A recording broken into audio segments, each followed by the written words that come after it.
ఈరోజు బంగాళదుంప ఫ్రై చేసుకుందాము. అన్నం చపాతీలోకి చాలా బాగుంటుంది. చాలా సింపుల్గా కూడా అయిపోతుంది. ఇది ఫ్రై అన్నమాట, కానీ కొంచెం ముద్దకూరలా ఉంటుంది. అందుకే అన్నంలో కలుపుకోవడానికి సూపర్గా ఉంటుంది. సింపుల్గా అయిపోతుంది. ఇంకా దీనికోసం 1/2 కేజీ కంటే కొంచెం ఎక్కువ బంగాళదుంపలు తీసుకున్నాను. కొంచెం పెద్దగా ఉండడం వల్ల సగం సగం కట్ చేశాను. కుక్కర్లో పెట్టుకున్నాం అనుకో చాలా ఫాస్ట్గా అవుతుంది. ఒక 2 విజిల్స్, ఎందుకంటే కొద్దిగా పలుకు ఉండాలి.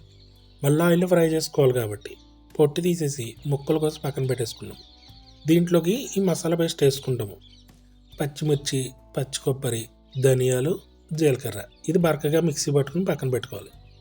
తర్వాత పొయ్యి మీద మూగుడు పెట్టుకుని ఆయిల్ కొంచెం ఎక్కువే పడుతుంది, ఫ్రై కదా. పచ్చిశనగపప్పు, ఆవాలు, జీలకర్ర, ఎండుమిర్చి ఇవన్నీ దోరగా ఫ్రై చేసుకోవాలి.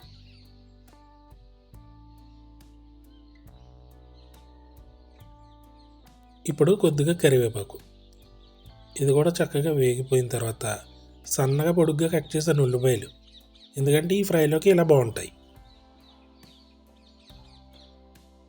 ఉల్లిపాయలు కొంచెం బ్రౌన్ కలర్ వచ్చేదా ఫ్రై చేసుకోవాలి. సాల్ట్ వేసామంటే ఫాస్ట్గా అవుతుంది. మూత పెట్టుకున్నా కూడా ఫాస్ట్గానే ఉడుకుతాయి.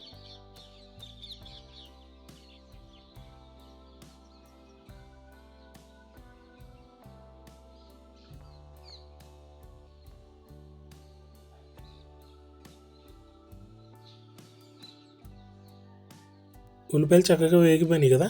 అల్లం వెల్లుల్లి పేస్ట్ వేసుకుందాం. అల్లం వెల్లుల్లి పేస్ట్ ఇప్పుడే రోట్లో నూరుకున్నది. ఇది అలా ఫ్రెష్గా నూరుకుంటే కూర అనేది చాలా టేస్ట్గా ఉంటుంది, మంచి సువాసన ఉంటుంది. అల్లం వెల్లుల్లి పేస్ట్ పచ్చివాసన పోయాక తగినంత కారం, పసుపు, ఉప్పు. ఈ ఉప్పు కారాలు బంగాళదుంపలకి కలిపి వేసుకోవాలి. అన్నీ ఇక్కడే ఫ్రై చేస్తాము.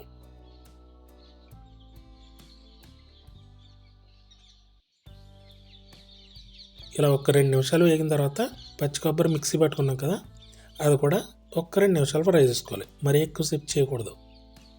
అలా ఫ్రై చేసుకున్న తర్వాత బంగాళదుంప ముక్కలు ఇవి కొంచెం గట్టిగా కనిపిస్తున్నాయి కదా, మూత పెట్టి సిమ్లో ఒక 10 నిమిషాలు ఉడికించుకుంటే మెత్తబడిపోతాయి.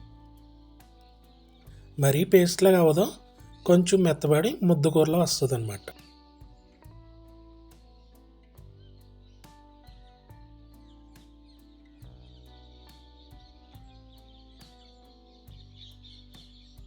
అంతే.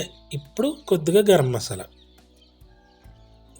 వేసుకుని మొత్తం అంతా కలిపెట్టేసి ఒక 1 or 2 hours, 1 గంట లేదా 2 గంటలు పక్కన పెట్టేయాలి అలాగా. అప్పుడు ఆ మసాలా ఫ్లేవర్స్ అన్నీ దీనికి బాగా పట్టుకుంటాయి. ఇదనే కాదు, ఇలా మసాలాలు వేసిన ఫుడ్ ఏదైనా కూడా గంట లేదా 2 గంటలు మనం అలా రెస్ట్ చేయాలి. అప్పుడు బాగా అబ్జర్వ్ చేసుకుని టేస్ట్ అనేది ఇంకా ఎక్కువ అవుతుంది.